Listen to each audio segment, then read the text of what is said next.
Yeah, that last video that I posted of my music. Your music's sick. I see, It's but it's so funny and real. weird. It's just real. Like Yeah. it's just what your art, and you put it out, and then like I got haters on that shit finally. you Like did. just random people being like, "This is gay," and like this dude was like, "You sir are no cowboy," and this other dude was like, "Wow, I hate this." Really? Yeah, and I was like, Yeah. That's either like I don't know if it bugs me or if like, I mean, if somebody's gonna take the time to like comment that they don't like your shit, like Yeah. at least you're getting something. They're out of them. watching it. Yeah, like, and not just that they're watching it, but they're like, you're evoking some sort of like, I don't know, pissing them off. It's like, bro, I'm literally fucking playing a guitar. Yeah. Like, Yeah. That's it. You know, and Okay. just created some art with it. yeah, Like made it a little theme. yeah, I think it's sick. I don't know.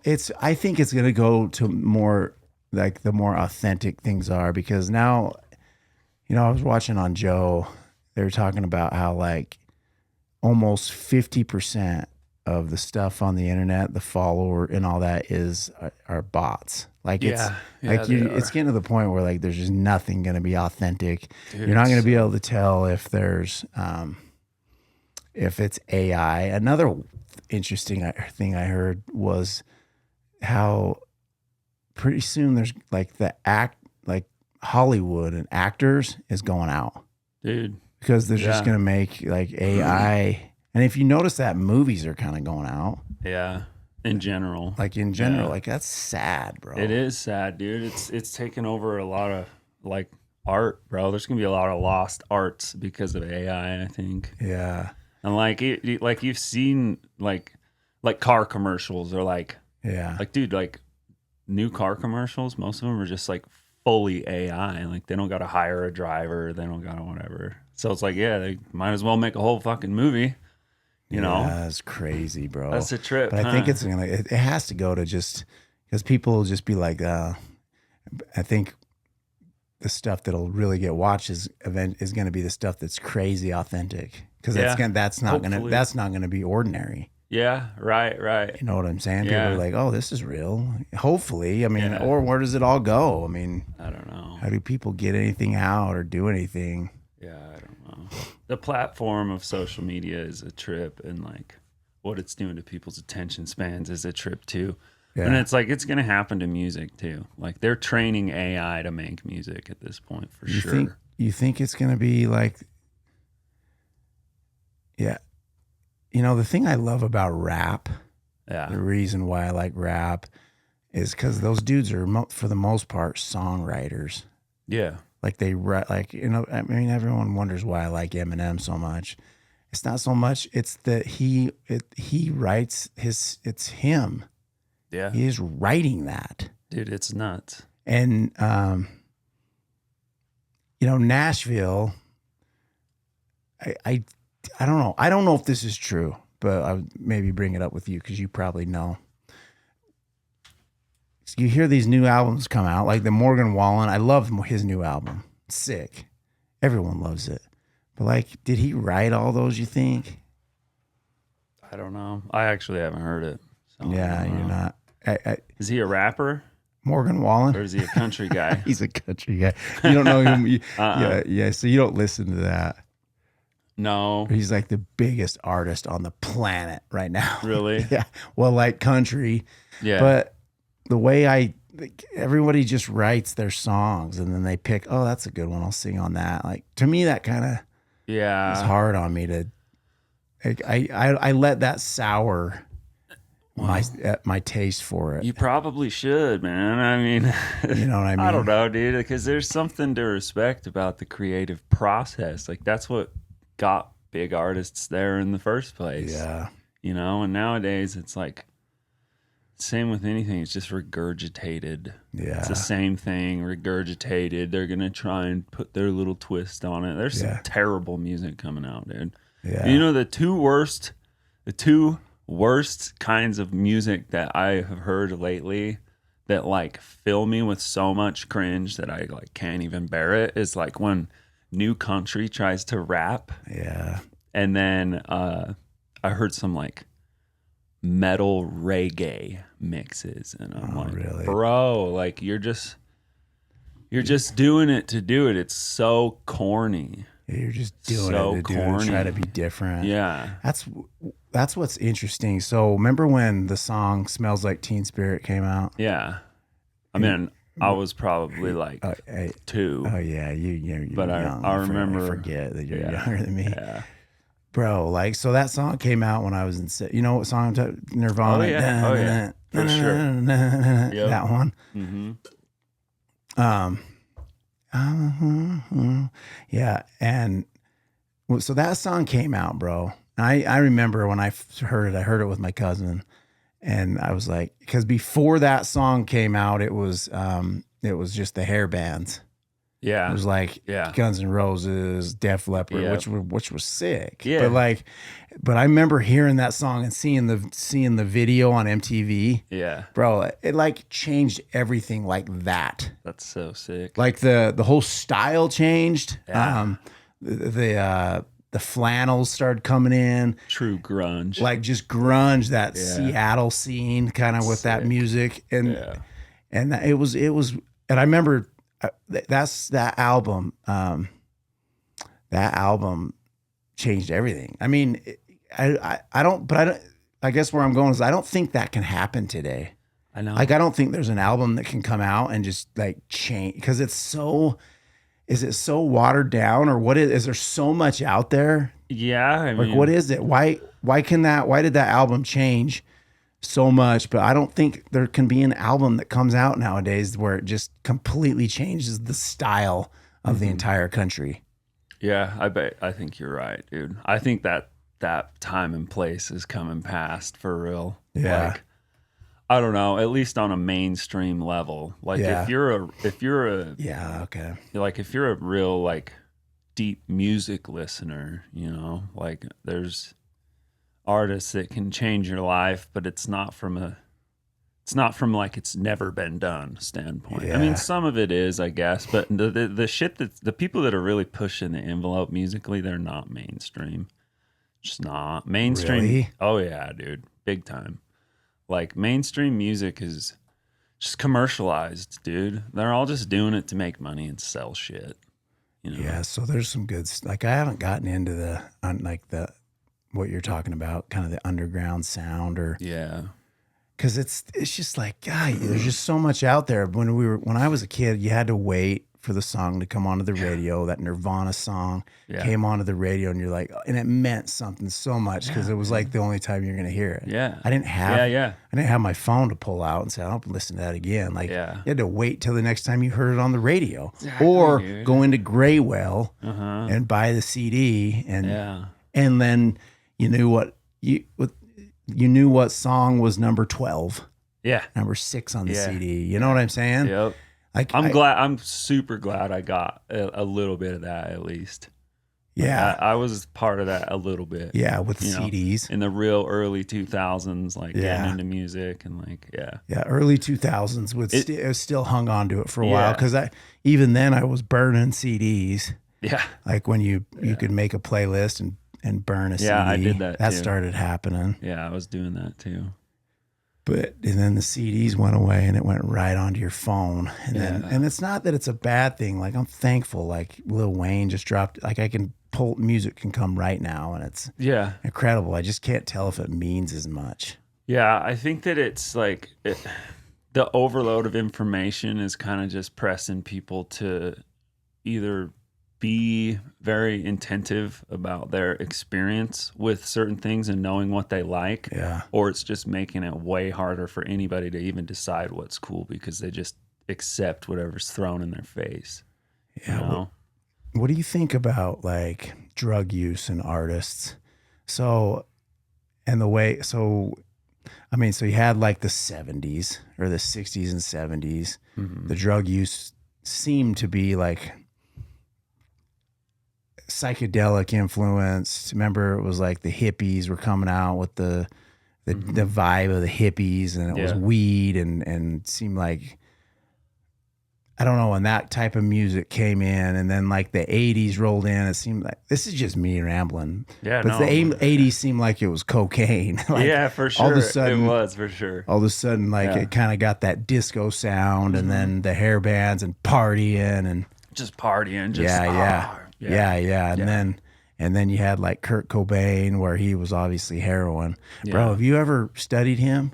A little bit. Yeah. He has a book out that I read in college. Best book I've ever read. It's called Heavier Than Heaven. You should Damn. read it. I'll read that. That's sick. It was gnarly. Like it goes into everything. Did you ever listen to his MTV Unplugged album? Yeah, I have a little bit. Yeah. So for sure. That one's a banger. Yeah, Like that it was live just with performance, bro. So in that book, right before they went on Yeah. to play that, he OD'd. So they fed him a bunch of OD'd on heroin. Yeah. He got brought back. He was adamant about still going and playing, so they just fed him a bunch. He just took a bunch of Percocets and like pain pills. Yeah. And went out there and put on the performance of a lifetime. Have you ever watched it? Yeah. You watched them play? Like, I mean, that's what I'm talking about. It just like that scene right there. Like that doesn't happen nowadays, where it was like this MTV Unplugged. Yeah. And it's like iconic and exclusive. Yeah. I don't know, man. Yeah, I don't know. I've got a jaded perspective about social media, and like I've got a jaded perspective about life, bro. Yeah. Like I'm a positive person, but I Right. fucking hate everything. Like when it really comes down to it, I'm like I go throughout like, dude, I found myself yesterday, like we were walking through the car show on 25th Street, and I'm like, and I'm enjoying it, and I'm enjoying being with my partner, and I'm like, I enjoy life. Like, don't get me wrong, right.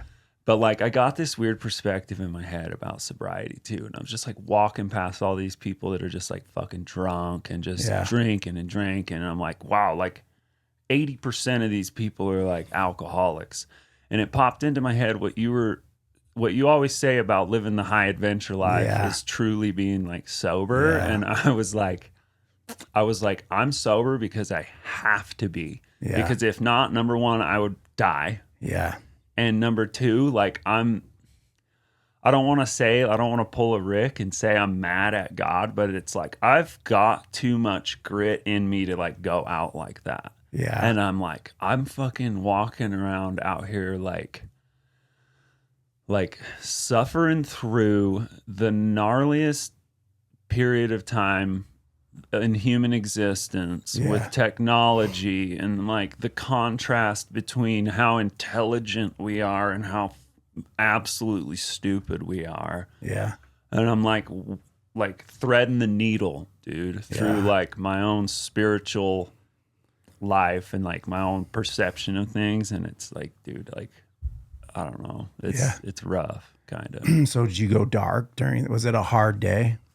I mean, kind of. It's been weird. Like I've been kind of, dude, like I've been feeling a little dark lately, like in the last couple weeks, like, and it's not like that I want to go like pick up and use Kratom or drink, Right. but like it had popped into my head. And like last night we were like at the bar because, Vivian likes to, like, her friends will go and like we'll like hang out, and I'll go sometimes, you know, and like it actually kind of got to me, so I left, and I was just like, dude, I went because I just was tired, and I didn't fucking I'm not gonna go force myself to make music. It's like you can do that sometimes, but not all the time. Right. Sometimes you just gotta rest, and you gotta know when you gotta rest. Yeah.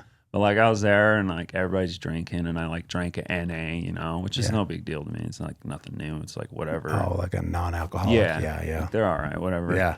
It's not something I care for or buy at home or anything. just as in an effort to try to feel more social and to kind of fit into the scene. Yeah, and it just sounded good, and I was thirsty as hell and sunburned and like whatever. And then I was just like sitting there, and I was like, dude, I gotta get out of here. And I just asked her, I was like, you don't care if I leave, right? She's like, no, you're good, of course, you know. But it's like, I felt the vulnerability, and I was like, dude, like, I'm guarded about the environments I put myself in, you know, now, because it's just like, dude, when you're doing things that are important to you, you guard them, you Yeah. know? And Wow. I'm like, that's the problem with like so many people nowadays is because everybody's just so concerned with the phone thing has amplified our concern for our external like appearance and Yeah. status so Right. much that Yeah. it's like even down to like talk about genuine experiences with music. Well, what about genuine experiences having conversations with people? Yeah. Even that's becoming more rare, Yeah. you know? And I feel bad for people too, especially people looking for partners and shit. Like I'm lucky. I'm Yeah. super lucky that I've got a lady that is like sober, spiritual, wants kids, wants me to be healthy, Yeah. wants dude, people it's like becoming more rare, I think. Yeah. Because they're talking to you. If this is what I've seen with these young kids trying to meet a girl, if they start talking to a girl, she's probably talking to 5 other dudes.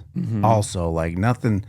So it's like, So easy. so easy. So it's like, oh, he doesn't mean that much to me. Like I got these other, like it doesn't, it's kind of goes back to what we were talking about with music is it doesn't mean as much because Yeah. there's so many other Yeah. people that you can just, what is it? They swipe left or whatever, there's so many other people they can just scroll through, bro. Yeah.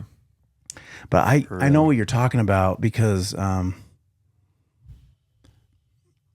I get mad. I have a hard time too, like with scenes like that. Like there's been numerous times. One time in particular, I was at the country club. My father-in-law is a member of the Ogden Country Club, and it's a blessing. Like it's cool over there, and we were all at the pool. This was a few years ago, probably 3 years ago, and everybody was, drinking. They were having a good time, like playing with the kids in the pool. Yeah. My brother-in-law was a little lit, he was having a good time and I wasn't in a mood. Like I was just sitting there on the side of the pool and I felt this pressure like I'm not being a good dad. Yeah. Like I'm not in a good mood. I don't really want to get in the pool. I'm going to try. Yeah. But even when I get in there, like I'm not having as much fun as these guys. Like, and I got super mad about being sober. It's like, yeah. this sucks. Like everything, and everyone's asking me, what's wrong? Are you in a bad mood? Like, so all the fucking time. I get that a lot. Like, why are you in a bad mood? And then I ended up leaving, same thing, and went for a jog. Yeah. But I guess, I don't know, bro. Like, that's the high adventure part of it. Yeah.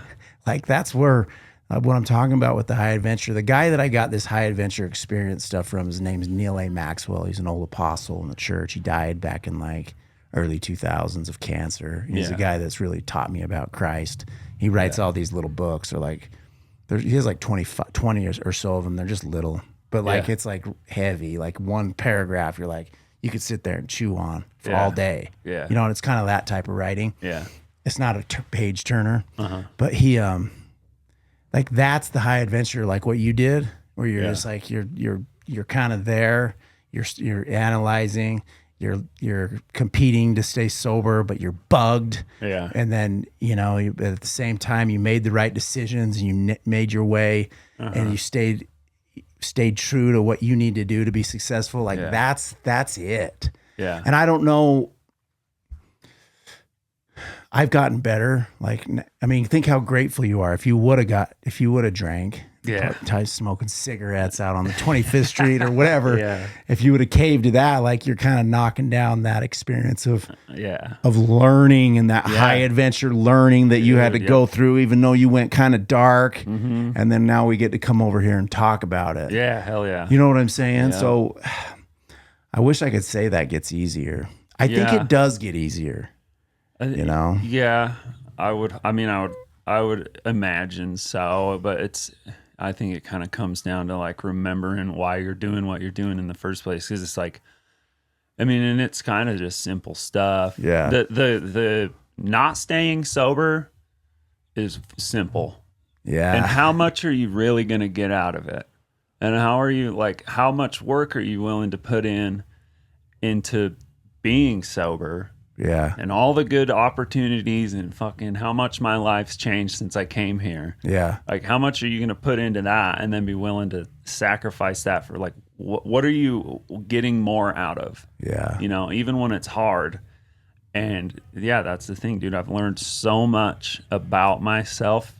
I feel more like myself now than I ever have in my life. Damn. Big time, dude. That's the man like, in the back. Yeah, bro. I feel like I did when I was like 15 and I was like, fuck alcohol. You guys are dumb. Like, because I didn't start drinking until I was like 20. Really? Yeah. Yeah. I wasn't like, but I would smoke. Like, I would smoke a lot of weed and I did a lot of psychedelics when I was young. Yeah. But we used to take it really seriously. Like, we used to take psychedelics like really seriously. And it was. Really? Yeah. Like, what is that? What do you mean?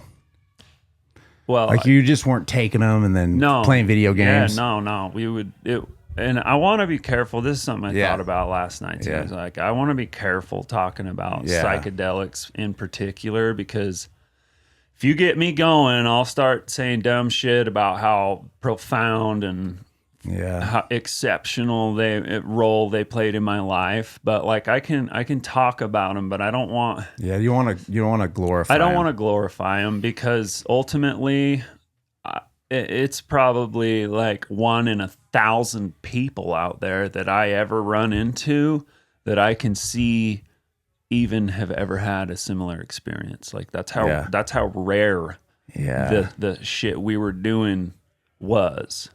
You know, and even people that put the costume on, they'll put the costume on of like, oh, I'm a psychedelic guru, or like, you know, people like they become the actor for that. Yeah, it's just like anything else. But I mean, what? So tell me what you're saying. Like when you took it serious and what it looked like with your music and how did it influence your music? You know, I mean, right now it's big, right? Like they're saying these ayahuasca and this, it's like a big push, and a part of me has a hard time buying into that, like fully. Good. Like that's good. You know what I'm saying? Yeah, like being like, oh, this is the cure to my mental health. I think it can help, but dude, you're not gonna walk into an ayahuasca ceremony and then come out of it and be able to make lasting changes without some type of daily pressure on your spiritual condition and participating in the game of life as a spiritual man, trying to be a spiritual cat, the man in the back observing. So like I think the spiritual work where you go into it, maybe it'll show you something, but like if you don't keep working on it, you'll forget that something. Yeah, you will. It's just like anything else. Yeah. So what did that look like for you? Like the music, like why did you do it like that? And why for you guys, for people who are listening, Riachle's a musician, if you haven't figured that out yet. I mean, but so talk a little bit about that. Well, all right. I mean, so yeah. Well, was it mainly mushrooms?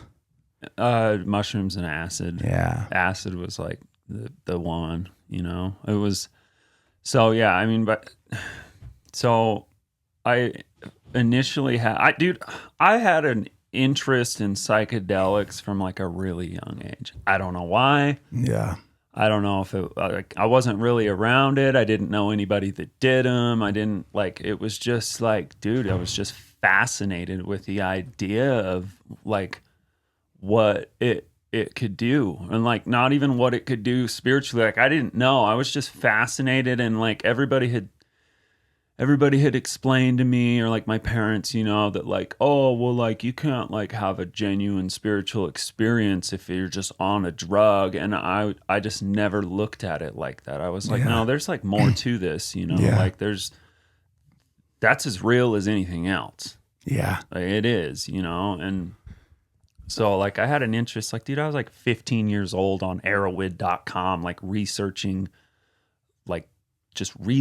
drugs for years before I even did them. And so by the time like I think it was like, obviously I probably took mushrooms a few times before I did acid, but like, so by take it seriously, this is what I mean. Yeah. We would get a group of dudes, a group of like-minded individuals, 3 of us, 4 of us, whatever, 4 tops, Right. and we would put ourselves in a room. We would shut our phones off. We would put them away. We would sit down and listen to music and not talk at all. Damn. The whole fucking night, dude. Like we were not Were searching you for working? anything. Were you writing?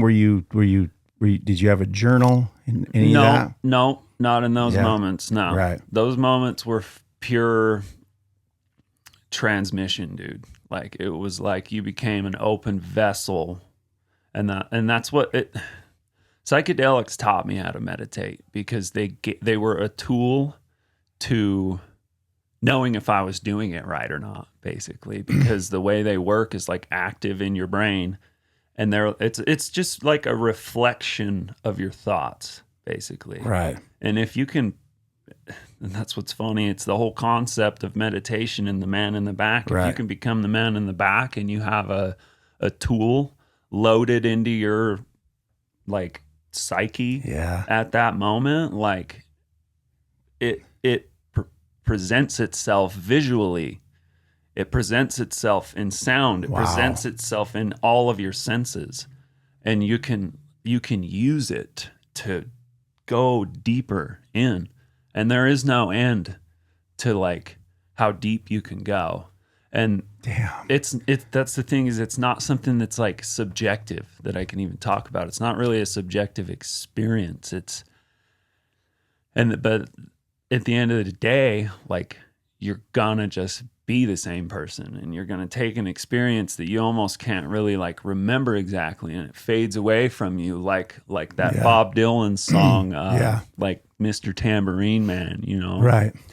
Like evening's empire has returned into sand, vanished from my hand, left me blindly here to stand, but still not sleeping. Like that's what he's talking about. He's talking about the psychedelic experience. I don't really love Bob Dylan or nothing, but Dude was a writer. Yeah. Did you see that movie? No. Oh, bro. Is it new? Yeah. I've heard of it. Yeah, I want to watch it.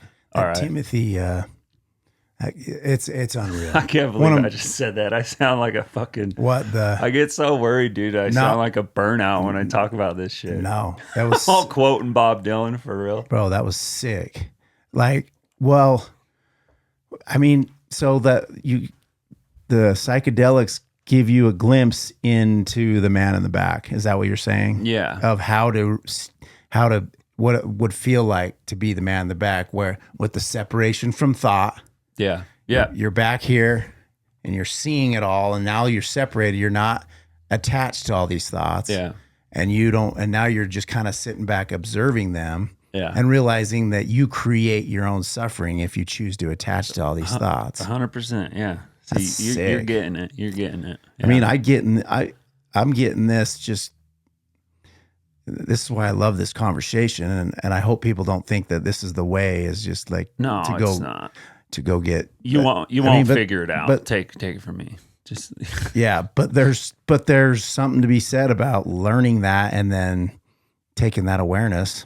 Yeah. And trying to practice it in life. Yeah. And that is the hard part, dude, because it made me feel very isolated at the time. I was like, holy fuck, I'm an alien, bro. It was like lonely. When you were doing them hard like this? Yeah. And, because it was like I would come out of it, and there was hard times, dude. And I suffer the repercussions from it still. Like, I always will, because there's an awareness within me that like is just arguable if it's beneficial or not at this point. Wow. Because it's an awareness that like at the time it was thrilling and it was adventurous to push my mind to like the brink of even the definition of if I was sane or not, Wow. But then being the person to claim it and being like, oh yeah, no, I know something you don't. Like that's how I felt.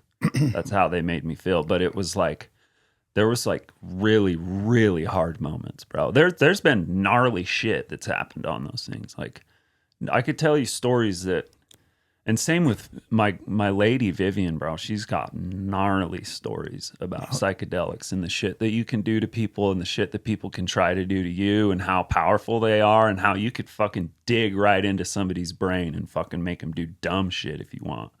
Like if your awareness is greater than somebody else's, their awareness will gravitate to it, and you can use that shit in like a negative way if you wanted.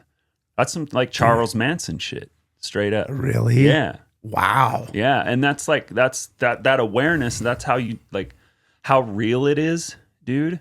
Children are attracted to it. Animals are attracted to it, like highly, because they're way more present than us. They haven't got wrapped up in this idea of who they are and themselves. They haven't put the costume on fully yet. And so they like, if you're around kids and you're like, on psychedelics or meditating like that, like, dude, they'll fucking come sit by you and just be there with you. Like, there was this one time, damn, dude, it's crazy. Well, I know what you're saying. Yeah. So going back to imagine, well, I want to pick back up where we just talked, but I want to say this. Imagine being a very present man in the back who is there all the time.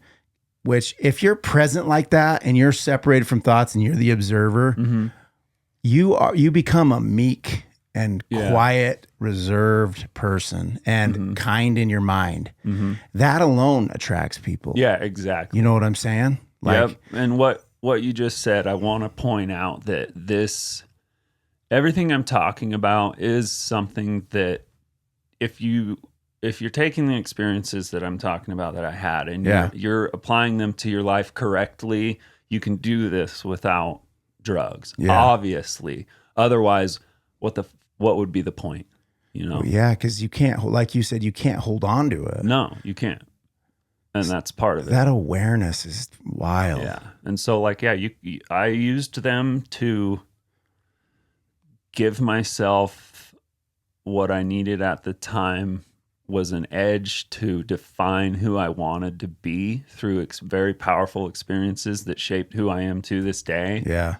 But now, like I said, like I see shit that I shouldn't see in people every day. And it's like, but that's where my compassion comes in. Yeah. If you can have compassion for every single person around you, and you don't have to identify your sense of self with what somebody else thinks about you, then you're more like Christ, you know? You're more like that's the benefit that you can get from it. But it's hard because a lot of people can't even handle looking at themselves for what they are. Like you'll go look at yourself in the mirror and you'll be like, what the fuck am I wearing? Like, what am I thinking? Why am I dressed like this? Who am I? Yeah. You know, that can be a beneficial experience. You know, I think so. Like, they do have a place, but not for like, not the way that, and especially not the way that they've been posed commercially anymore. Yeah. You know, and like there's a reason that they're illegal. Yeah. And it's not because some kid on mushrooms fucking ran over a family. Yeah. You know how many drunk people have done that? Yeah. Thousands, hundreds of thousands, okay? No, it's because they don't fit in to this consumer-based society that we are force-fed. Wow. And they do not want people to break away from this shit. And they know that it's a threat, and it's also because they can't patent them and make money off giving them to us. Our healthcare system doesn't want us to be well. This is common knowledge for anybody. You know, I'll sound like a conspiracy theorist or whatever, but it's like they're gonna give you Zoloft. They're not gonna fucking. They don't want you to like. If you were depressed in an ancient tribe, they would take you. They would do a ritual ceremony, and they would rid you of your spiritual malady. Okay. Yeah. Through intense work. And that's like quite like, I mean, and I don't want to say it's the opposite of what we do now, but there's no profit from that. There's no way to profit from that. And like, it's the truth that this entire setup here that we're living in is just based on money and profit and consumerism and stuff. Yeah, bro. That is wild. It is like that. That just gave me a glimpse of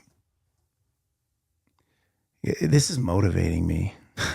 So Interesting. just like yesterday, for example, so I'm 2 weeks. I'll be 2 weeks tomorrow off of Lexapro. Nice. Talked about it. Hell yeah. And it's been hard. Like I'd say yesterday was probably my hardest day. I don't know what Yeah. it is, but it could have been hard anyway. So Yeah. as part of me is like, oh, is it because I'm getting off the Lexapro? Like, I don't know. Yeah. Not hard because I'm depressed. More hard because my character defects get glaring. Yeah. And it goes into this. It's what I'm creating in my mind that creates suffering, which is assumptions. Yeah. Assumptions that this person meant that. Mm-hmm. Building out scenarios in my head and narratives in my head that are overly competitive against others. Yeah. The social media, the insecurities of like, I want to be good, a good coach, good at what I do. Mm-hmm. Someone might be better than me. Mm-hmm. Like all of these things, man. And that's what creates suffering inside of me. It's not this depressed state. I don't even know what those are. I had this thought yesterday. I was walking my dogs. I was like, you could just let go of all this and not suffer ever again. Yeah. You could be able to walk into a room, be around people. Someone could take a perceived jab at you with their comment, and you don't have to care about that. Yeah. You don't have to. Or you can leave that event and go on repeat about what that person might have said and get mad about them and then start picking them apart. Yeah. Because they suck. Yeah. Or whatever. Sure, yeah. You know what I'm saying? Yeah. I mean, how much of suffering is that? Like, I don't know. Do you relate with what I'm saying? Yeah, I do. Yeah. I mean, I do. I'm so tired of it. I'm so tired of just feeling like, and then I had this thought. Do I need to just wake up in the morning and be super careful?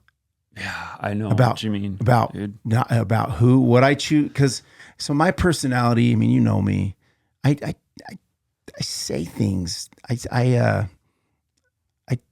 I'm really honest about like what's going on. Yeah. Am I? Yeah. And then I backtrack. I'm like, why did I say that? Mm-hmm. Why did I say that? Yeah. And then later down the road, that honesty can be used against me by people's, and then I get mad because those people see that honesty and then they made a jab or I perceive them. You know what I'm saying? Yeah. And I felt that the same way, like when I was trying to fit in as a vice principal in the school districts, and like, I was sitting in my truck before I roll into work and I say, all right, who do I need to act like today? Yeah. Yeah. But why can't I just be myself? But Yeah. I'm realizing like my current self, I doesn't feel like I fit in. When I act myself, it seems like it's weird. But then again, is this an ego thing? Me thinking I'm a special snowflake? That's yep. Yeah. So I feel you. Here we are in this trapped head trying to figure out how to participate as a professional man in a professional environment where people act this way. Yeah. And then I come in and I don't really want to act that way because it's just, I can do it for a little bit. I'll be like, all right, have a prayer. Please just help me not to be too loud and be, and I don't need to express all my opinions and so then I can make it a few days doing pretty good in this humdy-dumdy way. Yeah. But then it goes back to me just being, I don't know, crazy or, I mean, what people, too honest, too vulnerable, too, and then that creates suffering for me because then I'm like, why? Or if people point something out, then so what do you think about that? I don't, the man in the back would be a little more quiet. Yeah. I think more reserved, right? I mean, yeah, I do the same thing for sure. Like, did you understand what I just said? Yeah. Yeah. I hear you. I think it's like, I think that there's a balance pretty much. Okay. Like there's a balance of respecting like situations that you're in and not putting your identity into them, you know, Yeah. and not having to be, but then it just happens on accident. And like for me, it's like I'm on a job site and I get comfortable and then I start cracking jokes and start playing with a yo-yo. And I'm like, yeah, I look like a fucking little kid. You know what I mean? But it's like, Yeah. oh, it always happens to me when I get comfortable. I do the same thing. Yeah. And I'm like, shit, like, was I respecting everybody else's perception of what we're supposed to be in this situation? You know, it's like we're supposed to be. And so if you can separate yourself from like needing to express yourself, Right. outside of the situation that you're in, and having like a reserved sense of self that you save for your own personal life. Like Yeah. I think it's just a balance to get away from that. I don't think we'll ever get away from, because not everybody's going to accept you how you think you are, you know? Yeah. Like, And that'll never happen. That's a thing. And it's a thinking error. Yeah. To think otherwise. To think otherwise, for sure. Yeah. Like not everybody's going to like me. Yeah. You know, like, and that has to be okay. Yeah, it does. It does. Because in the end of the day, you're the only one that knows who you are, really, if you do. A lot of people don't, and that's fine too. And that's what we're all here trying to figure out, you know, but like, Isn't that wild? Like, it's just like you can play 37 actor roles throughout a day. Yeah. I'm the one actor when I show up to work and I got to be this way. Yeah. Then when I leave work and get in my truck, it's like, all right, let's listen to some Eminem for a minute. Yeah, you know? exactly. And then I got to roll to my next spot. All right, but I don't necessarily know if I agree with that. I know I don't like it either. I just want to be. Yeah. I don't want to be an actor. I want to say what I want to say, and I think it comes down to like aligning, and this really all comes back to like what sobriety has brought to the table for me is like an awareness of this, is like aligning what you care about.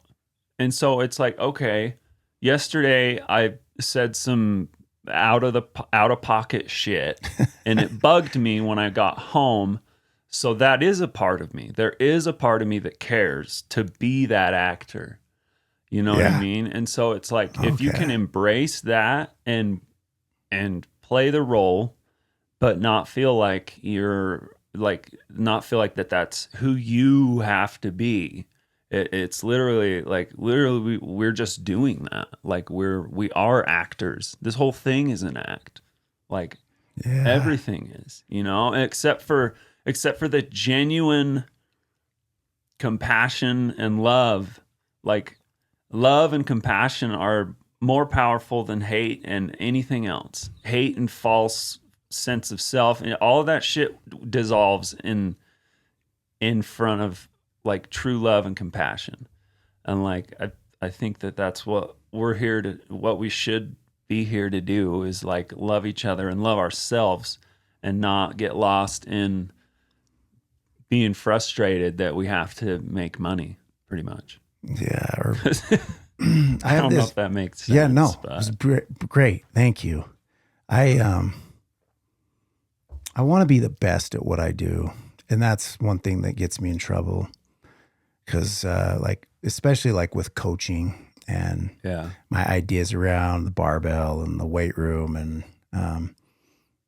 I feel passionate about like that my way is right. Yeah. Which it's not. Like there's other ideas and I think if I stick to that, then I'm going to suffer, because when it bugs me when people don't see it the way I see it. You know, like I'm getting ready to go into this new strength coach job. It's an interesting job because it's new to the district, because I'm just hired as the strength and conditioning coach. It's not a PE job. It's right. I'm going to be working with kids and PE and stuff like that too. But so if you hire a coach for, say you hire a football coach, he comes in, but the track coach isn't going to come over and tell the football coach how to do his job. Yeah. But this job that I'm going into comes in, and I got the track coach saying what she thinks needs to happen. Yeah. I got the other coach, all these coaches saying this is what needs to happen. And me, I'm like, you hired me as a strength coach. I must have the competency to know what needs to happen. Yeah. Why do you get to come in and tell me what you think needs to happen with your athletes? Yeah, that's interesting. You know what I'm saying? Yeah, but, that's interesting. But it's a different. So that's what I was thinking, because I get in my head about that, and I get defensive, you know. Yeah. But at the end of the day, like, it doesn't. That's just what it is, and I just have to let go and be kind. Yeah. And be open to hearing what people have to say. Yeah. And then have the Spirit tell me how to. But if I get mad and go at them, which is what I want to do. Yeah. That's not the man in the back. Yeah. And it's like, then you can't feel spiritual.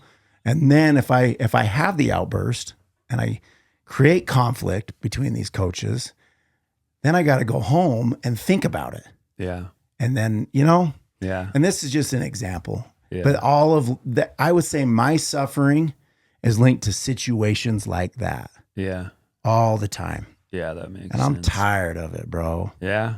I caught a glimpse yesterday of, like, I don't have to be so competitive. Yeah. I don't have to. Just, dude, do I believe God is everything, or is he nothing? Is he got a plan for me? Then stop arguing and brushing up and thinking you got to do these things, and just sit there and allow it and smile. Yeah. It's okay if you don't see it my way. It's okay if we don't do it this. You know what I mean? Yeah, for sure. And I guess that's just I think so much of people's suffering is that. Yeah. Do you think? Yeah, I think a lot of it is. Lot of it I mean, would that, you're hearing me say, would that be classified as something that Lexapro could fix? No, I don't think so. No, what I mean. I think it's always going to be there. I think the Lexapro would just, I don't know, make you care less or something. Yeah. But that doesn't fix it. You're not addressing it head on, you know? Well, even when I was on the Lexapro, I was still wrestling with those same situations. So I don't think that's a depression or anxiety thing. I mean, it's some compulsion. Yeah. Or I can't get off of it. Yeah. But I think if the work that I'm doing is with the man in the back and with Christ, like, I've gotten way better. I can let things go now. I think that's the true way to get rid of suffering, is that way. Yeah. I've done the work I haven't done work with psychedelics, but it sounds like from you, what you've said is similar to the work, what I'm doing of trying to get present and separate, creating a gap. Yeah, you're doing space. Yeah, that's the way. And then you keep working on it, and you have a prayer in the morning. Yeah. And I set in the intention to be the observer of my thoughts. Yeah. And when that's an interesting thing. I don't know if there's anything harder. No. I mean, imagine if you made that your main mental health focus, where you're like, and you were into it, and you had God helping you. Mm-hmm. Don't you think that's the best mental health work on the planet, to learn how to be the observer? Because what it really is just awareness, isn't it? Yeah. You're trying to observe it and be aware of what narrative that if you attach to is going to cause you to suffer. Yeah. And that you can keep space and you can stay present. Mm-hmm. Do you think that's more yourself than anything else? Yeah, I think so. I think it's like a two. You're not the actor? It's a two-way street, because I think you think you're the actor. Right. But the actor only grows from observing itself and to becoming a good actor that makes you happy. You know what I mean? Because it's like there's no way around it, really, in the end. And there's no way around of being some form of the actor. Yeah. I mean, that's like what we're here to do, kind of. And it's detaching yourself from the idea that you can control exactly even how you perceive yourself. Like it's not always true. The way that you think you are isn't always true. Yeah. And the definitely the way that you think other people think you are is even less true. And if you can, I think the form of like meditation and awareness you're talking about really is the forefront of the way to bring yourself closer to who you want to be, really. Yeah. Because if you can step back, if you're living and acting out of your interpretation of what you think other people think you are all the time, then you're not growing. You're just suffering. Yeah. So I think it's like, this is important shit for people to try and wrap their heads around, because nobody's going to fix it for them. Psychedelics won't fix it for you Lexapro. either. Lexapro, none of it. Like psychedelics, it sounds like to me can give you a glimpse into it, like a damn. Yeah. People who can't get there without them. Yeah. I might unlock the vision of the man in the back. Like, damn, Yeah. like, I don't have to attach to these thoughts. I can just sit back here behind the eyes and Yeah, exactly. Like I'm behind the eyes. Yeah. Like I'm happy right now because I'm not with me. Like we're not thinking about, I mean, we're thinking, but it's like, I'm really right here with you. Yeah. And if I could do that all day and I would be safe. Yeah. All the time. For sure. That's that other concept of the present moment protection. Yeah. If you are trapped in your head with fear and it's bad, like I had last night, where when I get really bad with that and I can't stop thinking, I don't get suicidal. It's nothing I would ever do, but I do want to die. Yeah. Yeah. I fully feel like you. I'm like, last night I had a I get pissed off at God. Why can't you help me stop thinking? Why can't you? And then it's like, I'm just like, dude, it'd be so nice to, these are thoughts that I don't attach to, but they come in and they say, it'd be nice to get hit by a car.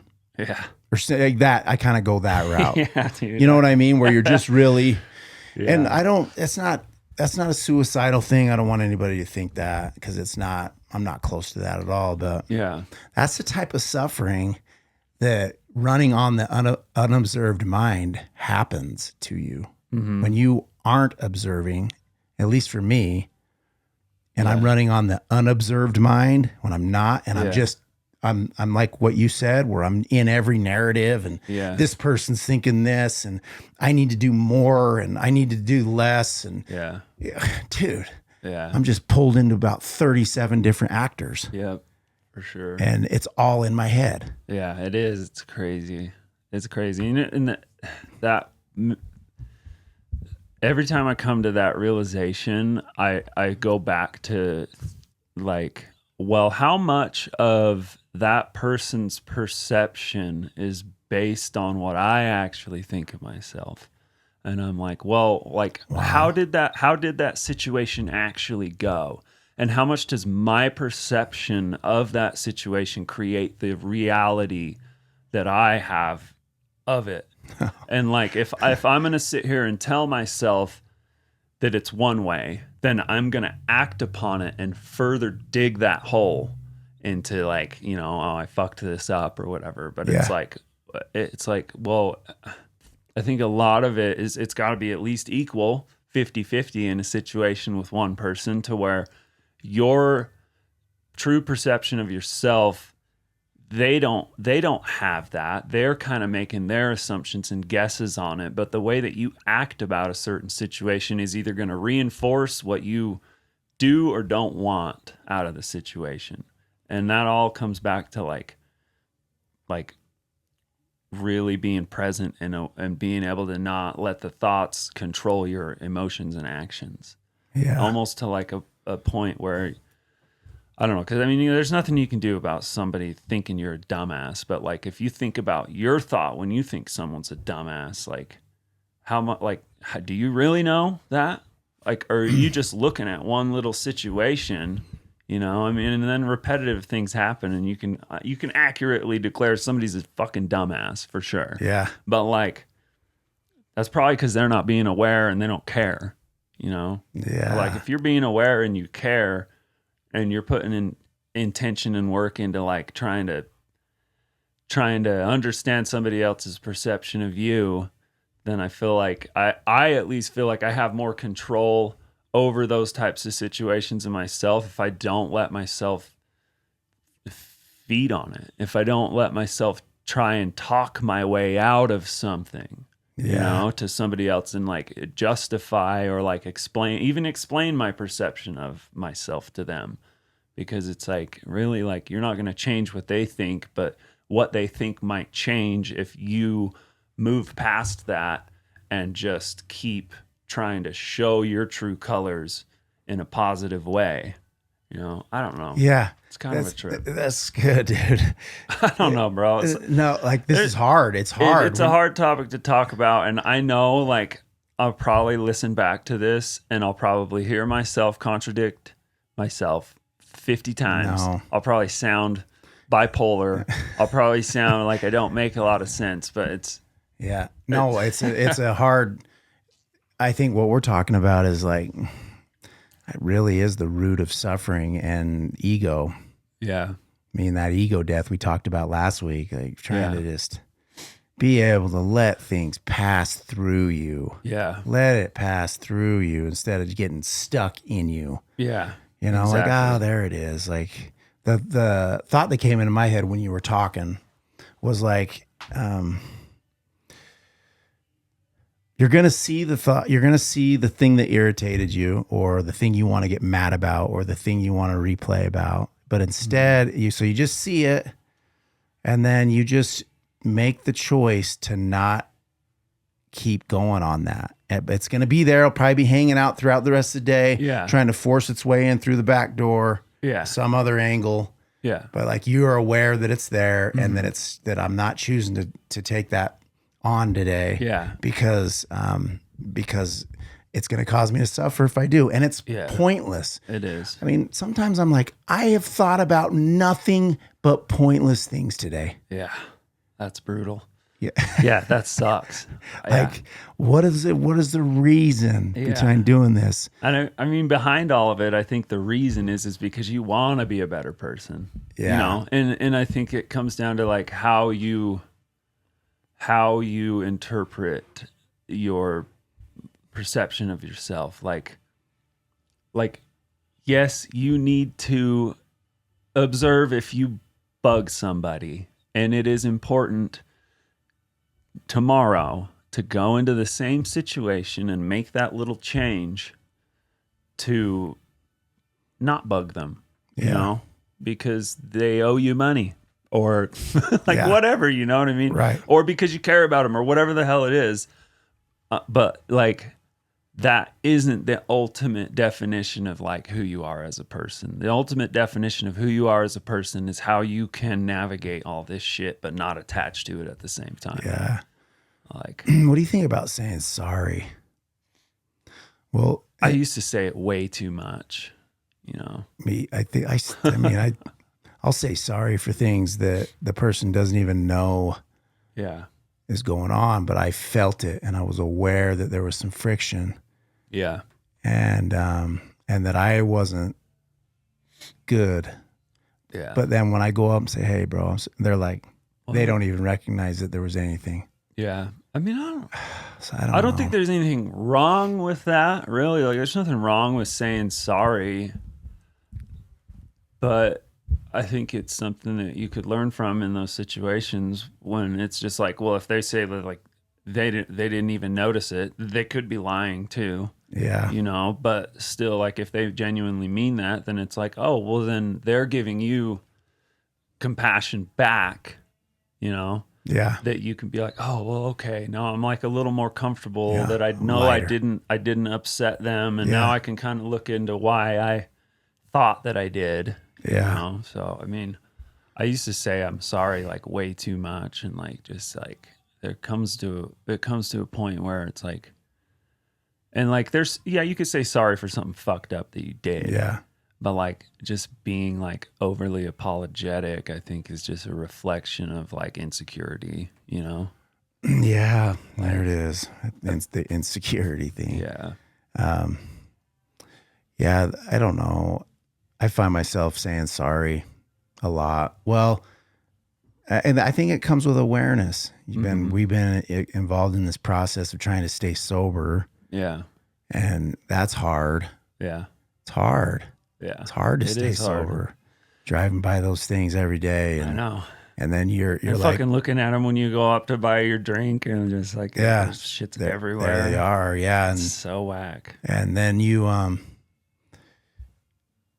and it's so linked to how you are spiritually if you are going to stay sober. Yeah. How I feel about life, and so then you have to create this deep awareness, and then so you're a little harder on yourself, and you make mistakes that other people wouldn't even recognize to be mistakes. Mistakes, yeah. But you've created this awareness inside yourself, Yeah. and it's also, a lot of people don't like the word repentance, but I do, and when you're working with Christ daily, you're carrying a prayer. It's not just this morning prayer that you let go. It's like, and you're working to try to keep the Holy Ghost with you and be coached by the Spirit. And it's a daily taking up your cross. Your daily work with Christ and trying to be more like Him. I never see Him as like just mad at me. Like I always feel like my relationship with Christ and my Heavenly Father has been a beautiful, like I see them just getting sad, like, yeah. and also just being like, let's go. You're all right, dude. Yeah. Hey, Yeah. quit Exactly. thinking about that. Let's go. On. You're good. Go get back to being the man in the back. Like, Yeah. let's go. You're all right. I see them coaching me. Yeah. I don't ever see them be like, dude, you suck. No. Like, it's like, Of course not. And they weep. You shouldn't do that to yourself either. That's the thing. It's like, yeah. If I see my higher power not doing that, why am I doing it myself? That's a good thing you just said. Yeah, for sure. But then,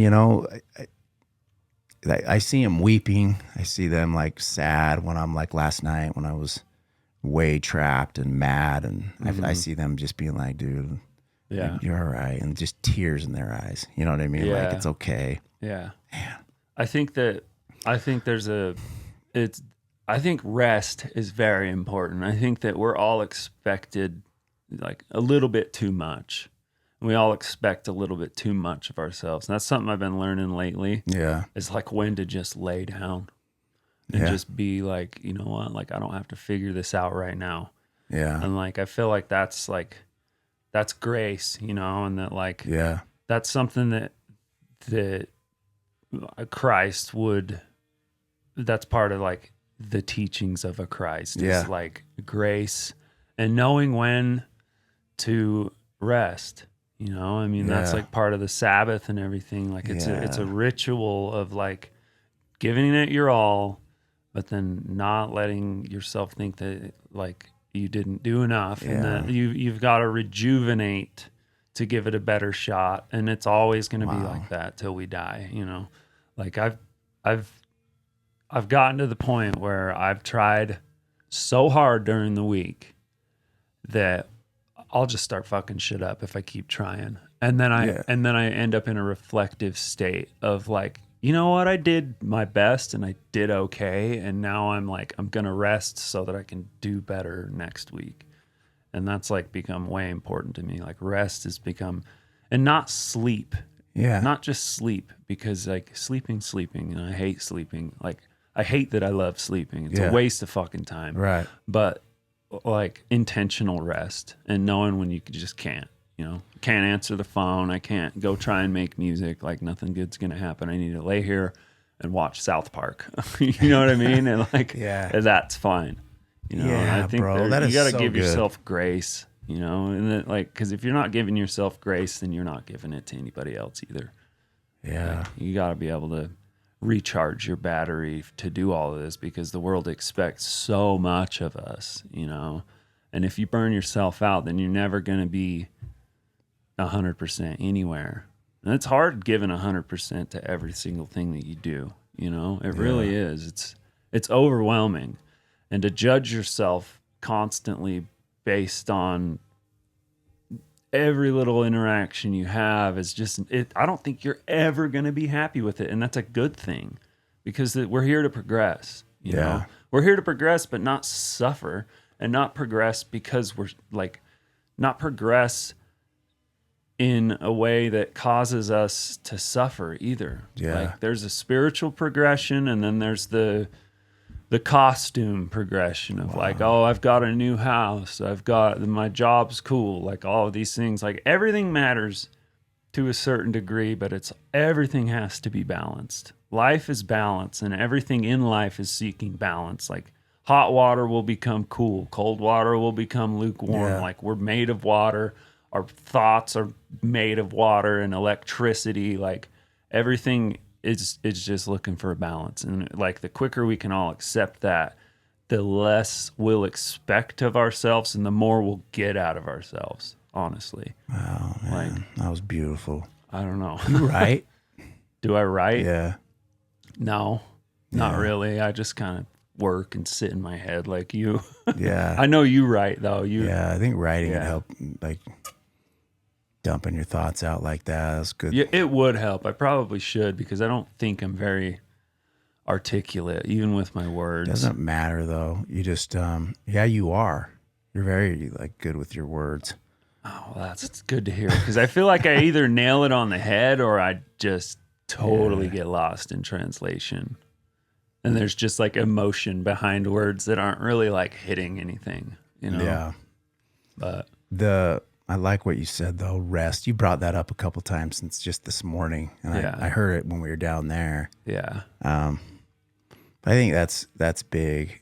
Rest from your thoughts too. Yeah. Like you're right. It doesn't need to be a nap. Yeah. You can set time aside to not think. Yeah. That's a big one for me. It's hard to do too. And but a good movie, a good series, like, I love that. Yeah, like, me too, dude. I do that for sure. The series, the movie, or like I've always been I need movies. Dude. I love movies, dude. I just watched one called Warfare. Have you heard of that? I don't think so. Damn, bro. It's about these true story about these SEALs in the Iraq war. So it's like early 2000s, I think. Damn. And bro, like it's so realistic. Like it is gnarly.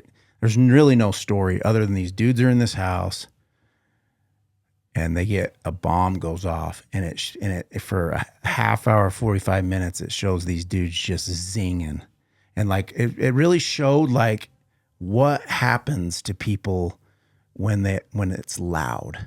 Yeah. Like that's what I got out of, like, imagine the most violent loud thing, and these dudes are just disoriented and they're trying to figure it out and they're trying to get out of this area and they're fighting and they're just I mean, that's really the show. And it's not just a low budget thing either, bro. Like it's like it was in IMAX. It got good reviews.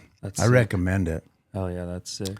I'll check it out. But movies like that, they help me get out, and then they get me thinking about like what I just said, being loud. Yeah. Yeah. Like that brings a nice pattern of thought into my that can help me. You know what I mean? Yeah. And that's where I'm going with like all these kids that I'm working with like the 90s summers. These kids don't watch movies, bro. Like it's just their phones, their TikTok, it's stupid YouTube. It's as opposed to like, I mean, I remember going to the theater when I was like, I don't know, 12, the little Wilshire Theater over here, and going and watching 3.5 hour Dances with Wolves. Yeah. I love that movie, dude. Bro, and like tell me that isn't good for you. Yeah, it like is. That movie brought it into me when I was a kid. I remember going and seeing it like 3 times. Dude. Last of the Mohicans in the theater. Yeah. As a young kid. Yeah. Kids can't. My kid couldn't go sit down and watch that now. Yeah. Have you had it happen to yourself yet? I mean, to like lose your attention span. Dude, that happened to me a couple years ago. I was like, I would sit down and I'd try to watch a movie. Yeah. And I was like, what the fuck? I can't even sit through like 10 minutes. Yeah. That's when I deleted all my social media like a couple years ago. I went without social media for I think it was like a year. And then I started one for my business, which I never really paid attention to, but it'll suck you in and you'll start scrolling and looking at dumb shit. And dude, it's it's crazy what it's doing to our attention spans. And this is like, I'm preaching to the choir. Everybody knows this, but nobody cares. Nobody's like really doing anything about it because we have this illusion that it matters, that our social presence is now through a fucking phone screen. Pardon my language. I swear a lot. But I like what you're saying. What do you think about Adderall? So, did you have any experience with Adderall? Oh yeah, hell yeah, bro. Like, I used to love Adderall. I used to love Adderall till it quit working. It only took a year and a half before it quit working. And you're just zinging. Yeah, and no more euphoria. You're just like, kind of weird, depressed. And in the way that it affects your sleep, the way that it affects everything. You know, the number one prescribed combination of medication in the U.S. is Adderall and Xanax. Can you imagine that? I know that system. Yeah, dude. Wow. Imagine living that shit. Like, imagine just, cause and I used to do Adderall, but I didn't take Xanax. I never did benzos because I just don't like them. But I would drink my ass off every single night just to, which is basically a benzo. Yeah, like it's the same. Yeah, Xanax. Everything it is Xanax and dude. So the reason I brought it up is I can't imagine what the college scene's like. Yeah. You know, these kids in college with Adderall. I coach my kids on it. I'm like, there is nothing that will fast track your brain faster, hardwire your brain faster for addiction. Yeah. In my opinion, I mean, I'm no scientist. I'm just a drug addict who participated in Adderall. Yeah. But when I got into Adderall hard is when my brain got hardwired. Yeah. For that, for that first part when it kicks in, that first part where you are so euphoric. Yeah, bro. I never felt so euphoric. It's so, it's like even hard to talk about, but then it just so high up, and then it's just and then if this was normal, you go down. Yeah. And then when I'm down here, that's when I would say, I need opiates now. Yep. And the opiates to kind of bring me back up to normal or 100%. A little above normal, and it'd take me into the night with my kids and wife, be able to function pretty good, and then Xanax or a Valium to go to bed. And that's a gnarly cycle that is destroying your hormone function. It's destroying your serotonin function, like, big time. And I think you're right. There's nothing that'll fast track and hardwire your brain to addiction more than that. And I think it's because my mom or your cousin isn't going to go do heroin. Yeah.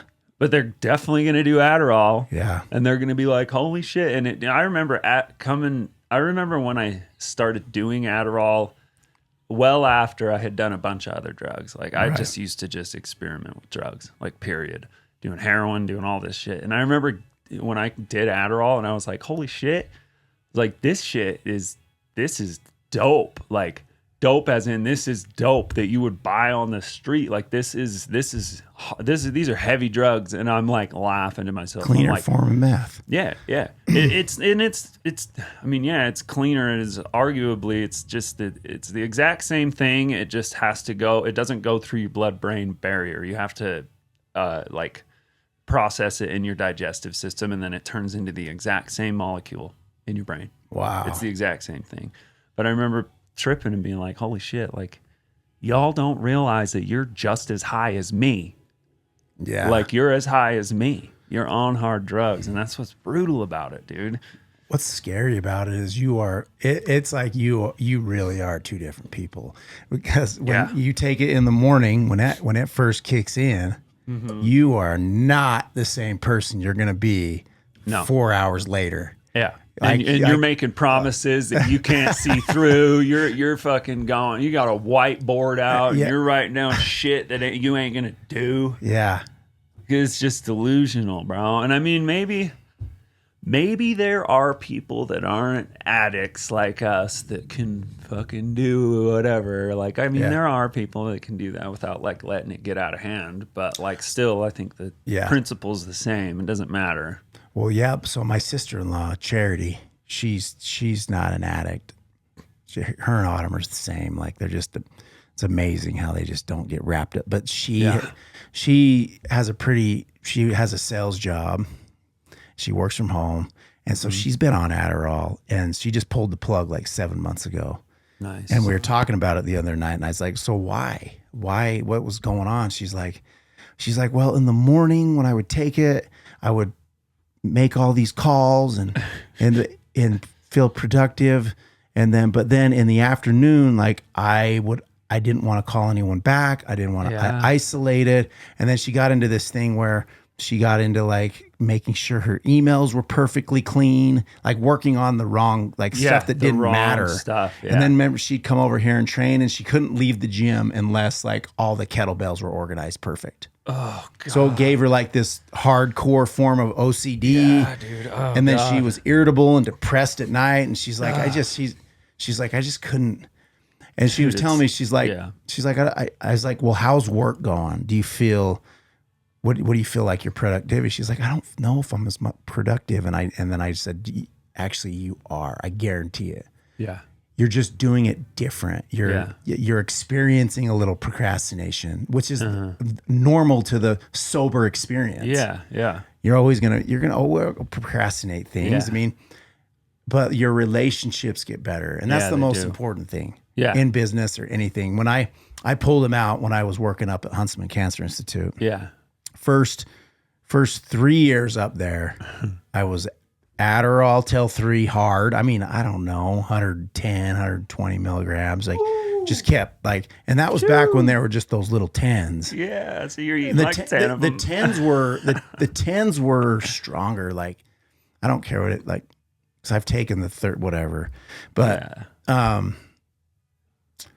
and then around 3 o'clock I'd go to like Roxy's, to take me into the night. Fucking And when I pulled it out, bro, out there and just and I'm like working, and I couldn't work. Yeah. I remember sitting there and being like, I can't, like, I have to send out this email. Like, this is so hard. Like, like I couldn't, you know how you are. And then I started just kind of wandering around and talking to people, like my personality. And I started noticing that my job was going way better. Yeah. That you were being received better. Didn't feel like I was working. Cause on Adderall, you go, I stayed late to work till 7 o'clock. No, you didn't. You didn't do anything. Yeah. You think you were working. You isolated in a little cubicle and just pit out. Yeah. You know how it's bad you sweat on those things. Man, yeah. But I was telling her, I was like, it'll just come. You'll just talk to people, get the spirit. Like, it doesn't matter how much you think you're working. You're doing better work, not on Adderall. Yeah. Yeah, I think it wormholes you into caring about shit that nobody else even thinks about. Yeah. Like you'll be way better received, and communication is like the basis of all productivity in a work environment. Yeah. Communication is probably the most important thing, because if you can't communicate, nothing's going to get done anyway. And your version of getting a lot done might not translate to somebody if they can't relate to your state of mind, and nobody can relate to a state of mind that's that jacked. Yeah. Yeah. So gnarly, dude. I agree, bro. Yeah. But I wonder Yeah. I wonder what those college campuses look like. Yeah, for real. And I just want kids to know, like, an Dude, I know. Adderall addiction, and you're using Adderall to think, help you cram for this paper. Yeah. To write these papers, and you think you're making progress on the front end, and you might get the degree because of it, but it's going to steal from you immensely on the back end when you really, because you're not learning how to really write that paper. Yeah. You know what I mean? It's not sustainable. You're not really learning how to sit down and do something hard, because that drug makes it fun. Yeah. To write that paper. Exactly. It's not fun to write paper. You're training the wrong part of your brain to do any of it. Yeah. Yeah. That's the problem with drugs, dude, is none of it, not one drug is sustainable.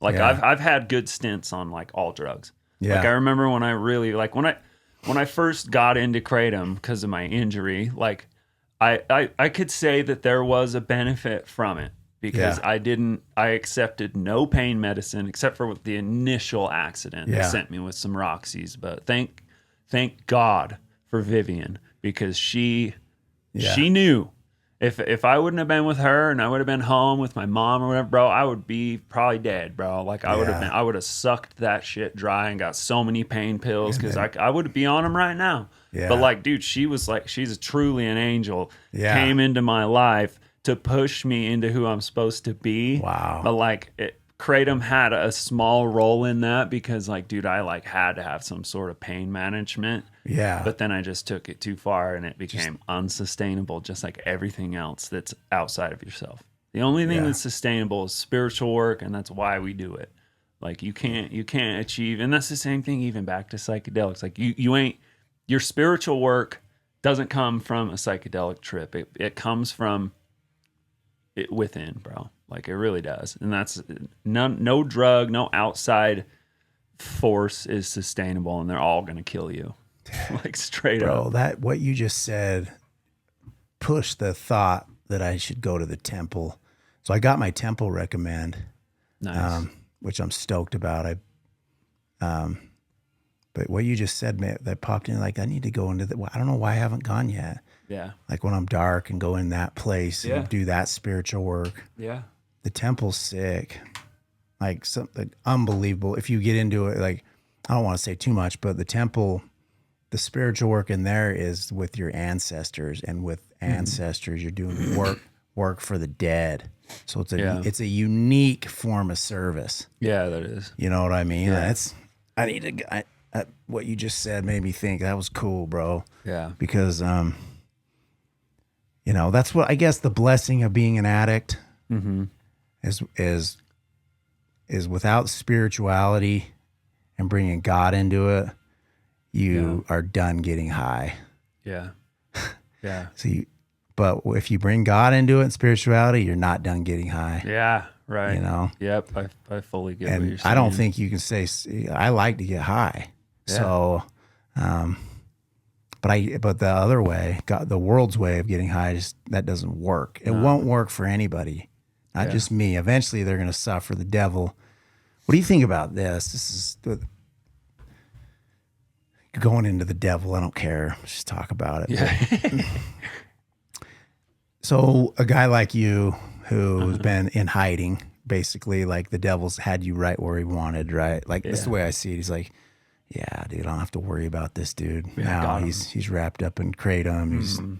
He thinks he's conquering the world on Adderall and psychedelics. So the devil just kind of leave him and his team kind of just leave you alone. They're like, yeah, he's in a good place. And they're still around. Yeah. So then, all of a sudden you suffer.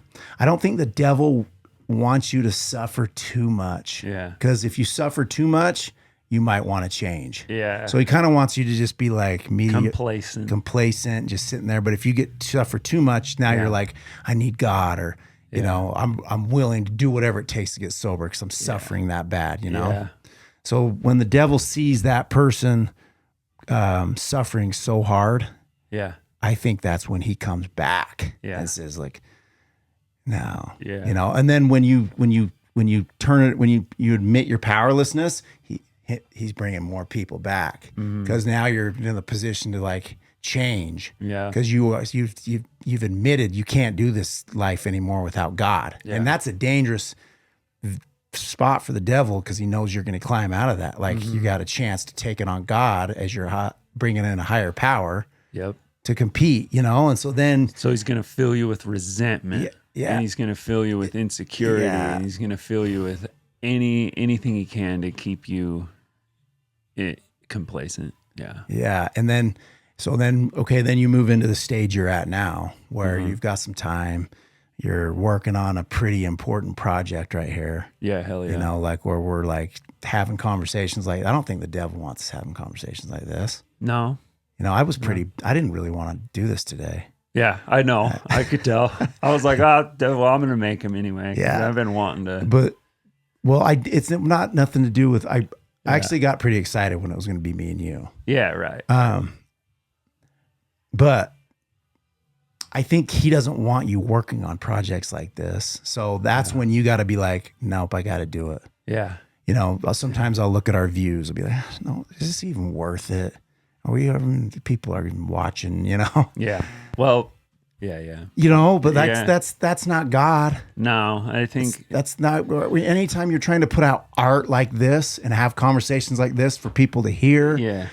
I don't think the devil's always, at least I know he works on me, bro. He doesn't want me trying to put out anything like this. Yeah. And that's when I usually do a pretty good job of recognizing that and say, all right, let's go. Well, that's the thing too, is it's like the devil or the world. Yeah. The unconscious asleep shit part of the world wants you to care about the views because they don't like the spiritual substance from any art form comes from yourself being happy about it. Yeah. And so like what's making you more happy? Doing this, editing them, looking at how sick they are, listening to all these sick conversations, having all these sick conversations, or like the small portion of yourself that like even thinks about once in a while how many people listened or watched it. Like this whole thing is so much bigger and playing a bigger part in your life than that devil machine is going to reflect. Yeah. You know what I mean? Yeah, dude? bro. That's so good, Like, dude. and that goes for any art, dude. Do you think like that? Like what I just described? Do you are you open to thinking like that? Or do you think like that?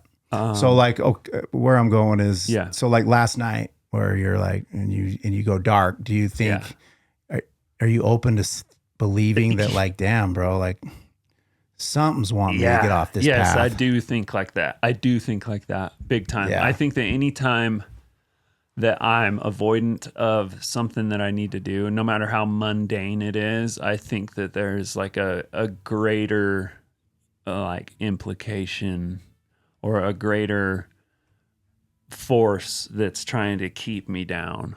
And I've adopted that way of thinking for sure. I think that's real. Yeah. Like whether you believe in the devil or it doesn't matter Christ, how you or it doesn't, identify it's it. not necessarily that, but I think we all agree there's some form of dark that wants you to not be healthy. Yeah. That pulls you into that. Like, cause it's easy. Yeah. It's easy. You know, like so you know Miguel. Yeah. Bro, so I never worked with anybody who the theme that keeps the devil, the theme that keeps coming back into his head that I should just cash out and go back to prison. Like I should just violate my parole and go back to prison. So that thought just keeps coming in, and that's how he's done it. Yeah. He's just like, this is, I have all this, I can't make progress. I've been in and out of the system. I can't. And so his thought, the thought that the devil keeps floating into his mind is, this isn't worth it. I'll just go back to prison and get back into that old life. Fucking so Isn't that wild? Yeah, that sucks, and it's bullshit. Dude. He's competing with it. And I told him, I was like, bro, can you imagine? Like you are in such a beautiful spot. Yeah. All you have to do is just rely on God. Like you are he doesn't have anything much, Yeah. He's all he's got to do is, and God's led him into a job. Like I pointed this out, like you can see where God has taken this kid. Yeah. And what a high adventure experience. Yeah, for real. Or you can just go back into prison. I mean, what? Yeah, no. Like the financial stuff these guys go through, everybody in the beginning where it's hard, you don't have money, you got to take the job. He just got offered a job at McDonald's, and he's like, I kind of feel like a loser. And I'm like, bro, you show up with a smile to McDonald's and you be honest and you do your best. And this is where God wants me, dude. And I'm just going to stare out and enjoy this weird thing. I've never lived like this. Yeah. And it's not a lie either. It's like, dude, I fully believe that God or however you want to call it, right, is only going to give you what you can handle to do your best at. And if you can do your best at those things, it's going to expand. And that's the trip that I'm on right now. I'm like, okay, well, like I'll be ready to like, but you can't keep moving the goalposts either with the things in your life. Like moving the goalposts is fucked. And Right. you're going to hurt people by doing that because Right. you're not stepping into the roles that you're supposed to. Right. You know, but I think that you're going to be given opportunities that you're able to handle. Yeah. And that's the point. And if you can handle those, then you'll have more opportunities. Yeah. And you don't get caught in the don't be a racehorse. You know, don't be a racehorse, but like give a shit. You know, give a shit, or like, and I don't want to be. I won't even go there. I'm not gonna become like. I'm trying not to be like negative about people that are lazy. Yeah. I'm lazy too. Well, yeah. But like, it's like, dude, like you just But give there- a shit and you'll be yeah. rewarded.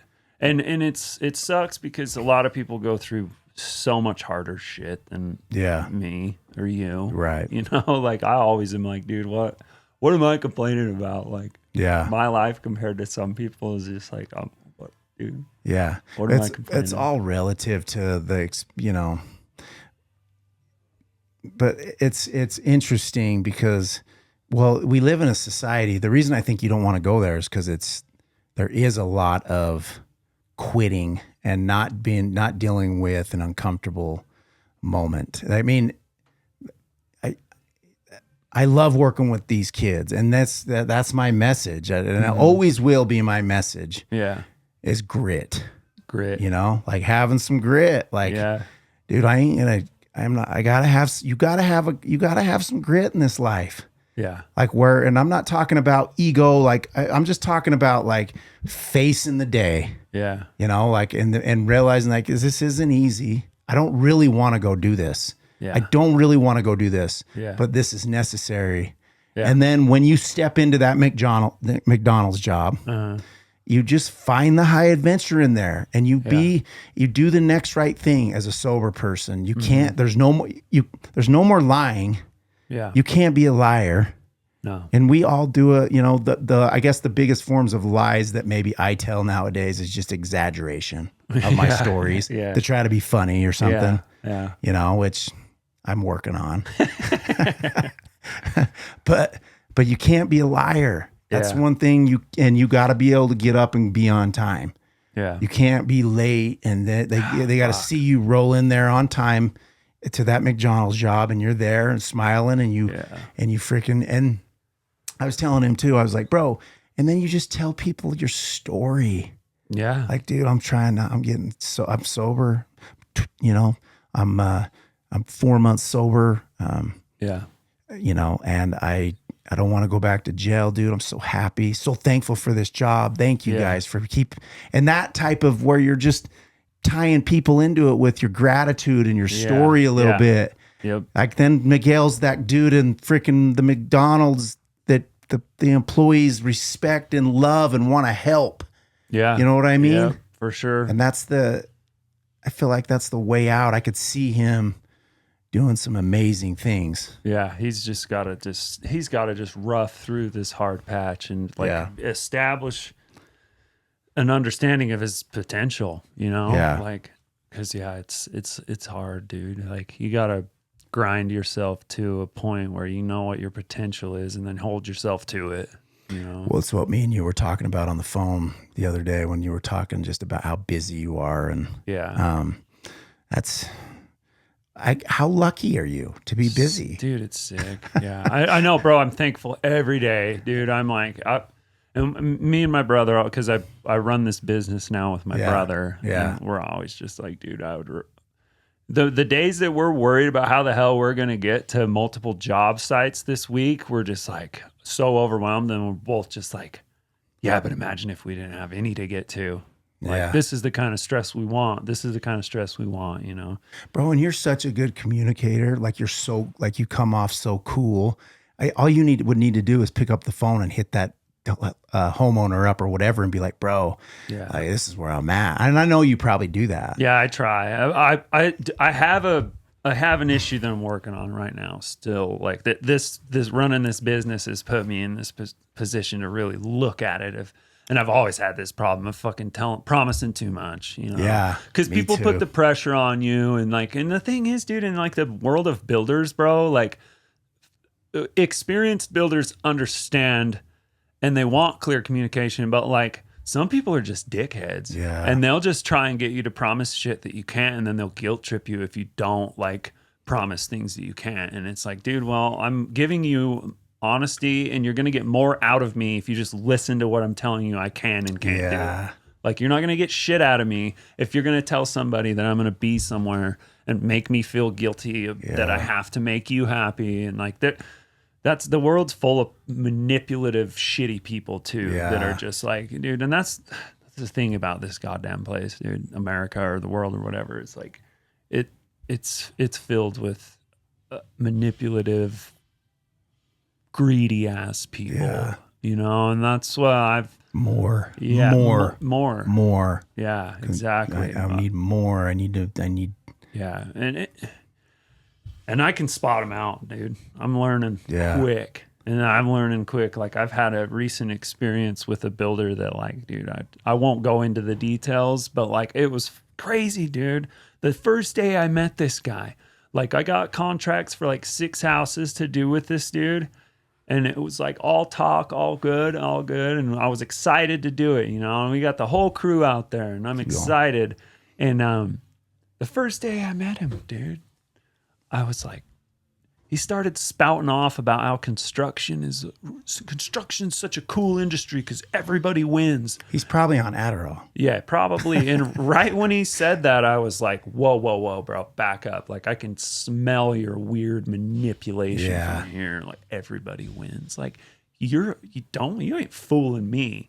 Like, I'm not everybody's as dumb as you think they are. Yeah. Like, I'm not just a dumb painter. Yeah, no, bro. And it's like, yeah. So, but I've had that problem of like over promising, and like, that's nice to hear that you think I'm a good communicator, because I'm really working on it. And bro, like, you really are. You're cool, and you're the way you lay things out. Like, I think you should just trust in that, because I'll trust in that, and I'll trust in it because it's easy to tell when somebody thinks they can take advantage of me because I am so cool.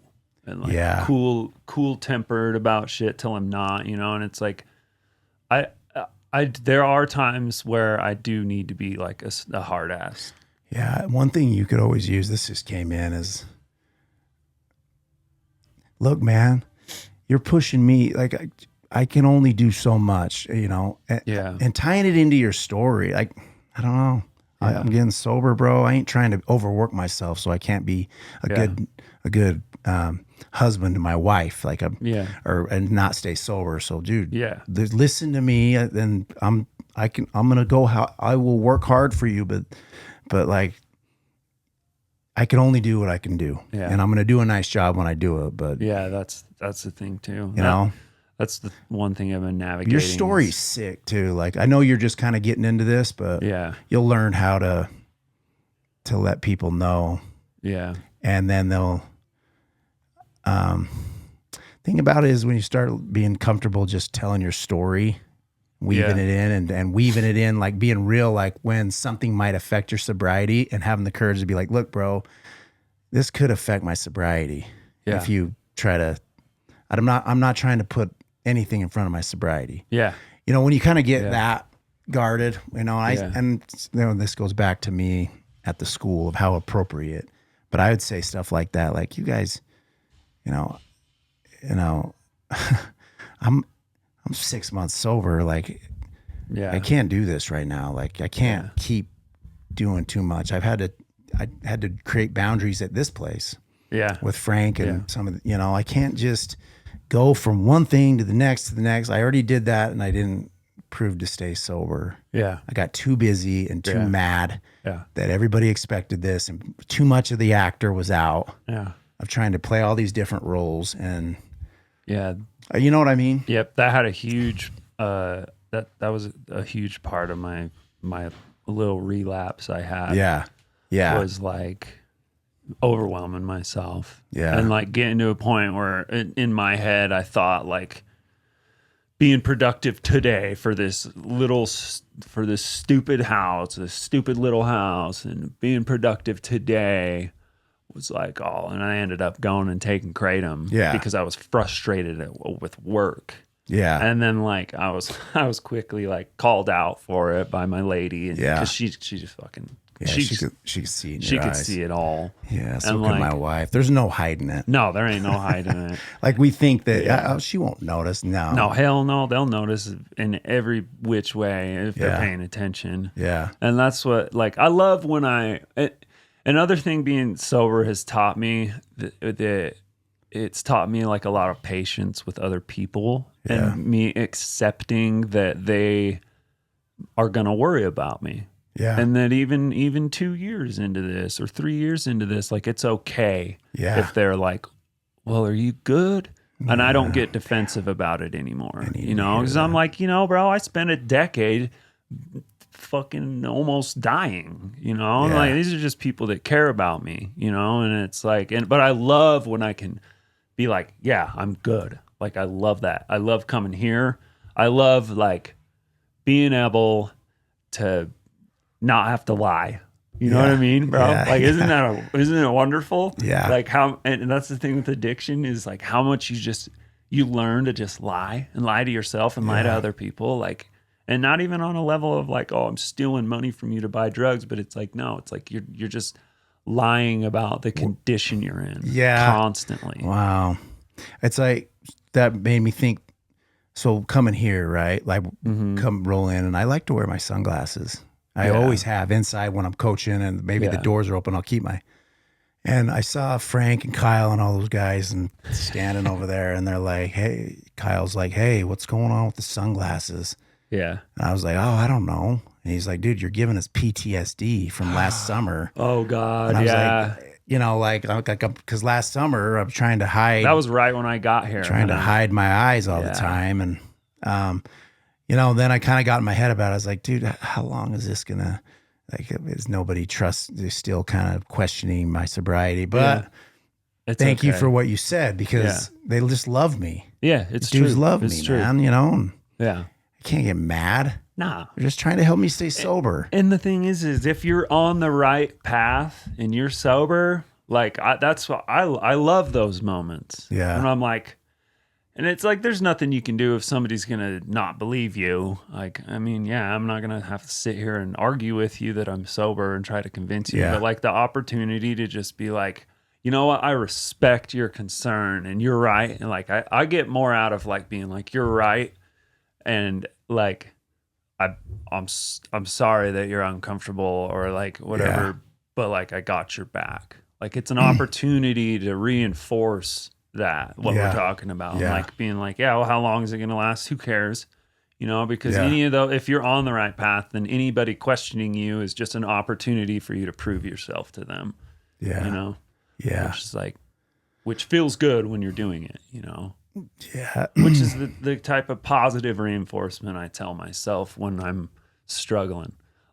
Like how we were, I can't remember, I think it was Joel, maybe, or it might have been Charlie. Somebody was saying, because you brought up the euphoric recall. Yeah, that was Charlie. And going to like, you know, the smell of kratom or like tears in your daughter's eyes. Right. And I think it was Joel that was like, the negative will never be powerful enough to overcome that. You got to put a positive reinforcement to it too. And I was like, yes. I was like, that's what I'm doing. That's what SOAR has done for me. Right. Like, dude, the idea of coming in here and being like, fuck, I fucking relapsed again. Like, you guys are letting me be involved. We're doing this podcast that matters a ton to me. You guys are supporting me. Like, the idea of that, like, dude, the crazy opportunities that I've gotten since becoming sober, like the weirdest little thread of the needle opportunities that have happened, and the amount of like positive influence that I've started to have on like my friends and people I care about is like, it's grand. It's it's grand. And it's like, dude, I positively reinforce and you know what? Like I'll bring in that grit and I'll be like, yeah, well, who am I really? I'm Riachle. I beat the living shit out of the drums. I will beat that drum harder than anybody you've ever fucking seen hit a drum. Right. And I'll do it with love and compassion, and I will ruin your day. Right. You know? Yeah. That's the grit I'm taking into being sober now. Yeah. Because like that's who I am. Yeah. And that's what I was saying earlier, dude. I feel more like myself than I ever have before, dude. Like, Yeah. there was a point in time where experimenting with drugs was like very thrilling and fascinating to me. I came at it from like a very nerdy point of view. Right. That's why it started with psychedelics, and then it slowly turned into heroin and meth, because Yeah. I just was like fascinated with it. But like, what I got out of it is nothing compared to what I already was, Yeah. Yeah. Yeah. And it took me away from who I already was. And being sober now, like I like, fucking dude, I'm myself again, Yeah. bro. Like I kind of getting emotional, Yeah. honestly. Like, because it's just like, dude, you don't realize how far you are from that when you're in the depths of addiction. You just really don't, because you're just lying to yourself over and over again. And Yeah. like, you're using these substances to become the person that you want to be, to enhance your competency in a situation. Yeah. But really, like, your vulnerability is way more valuable than trying to be the best. Yeah. And like, people will connect more with that than somebody that tries to be the best all the time. Yeah. Yeah. And you're not gonna, you get the chance to, now you're getting the chance to inspire people. So when you're again, dude. Yeah, you're just, now you got a story, hard to quit, broken, shattered leg. Yeah. Got I sober. wouldn't have it any other way, dude. Yeah. And now people, because everybody, whether they're regardless or not, or either even the buddies that are still partying and using or whatever, they still are like, and they might say, oh, he just got sober or whatever. But really they're thinking, damn, dude. Yeah. Like, that's legit. Yeah. Because now you're in, you're in the game with Christ, or you're in the high adventure game now, where you're participating with emotions. You're you're brushing up against people that are that piss you off, and you got to learn how to deal with it. Yeah. And be kind, and like, now you're really in the game. Yeah. Straight up. And now you get to see the real spiritual experiences. Yeah. And it also eliminates people that aren't on your side pretty quick. Yeah. That's one thing that I've realized with some people, and I can confidently say that, like, dude, all of my friends have been so supportive of this, and they're just like, cause dude, I got pretty bad. Like, I got pretty bad. Like, it was pretty bad. I was like, people were worried. People were worried, and like, I've got friends that still drink a lot and they do whatever. And I know I'm influencing them positively because they do care. But like, it got bad. Like, by the time that I started hearing about myself from other people that like weren't directly like super close to me, and being like, oh man, I seen him, like walking down on 25th Street, like with no shirt on and just like looking like a bum pretty much. Yeah. Probably just got out of the Kokomo. You know what I mean?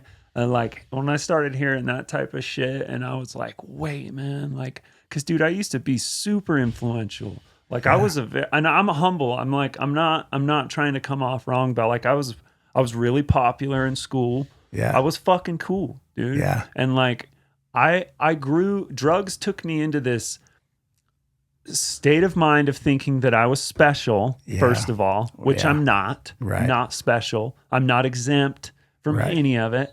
And they took me into this state of mind of like, everything was like an inside joke to me. And I was like living this ironic lifestyle. It's like being in a hardcore band, making fun of sports, but you actually really do love the jazz, which like we all do. We all do. But it's like, I was doing that with like passion and like drugs.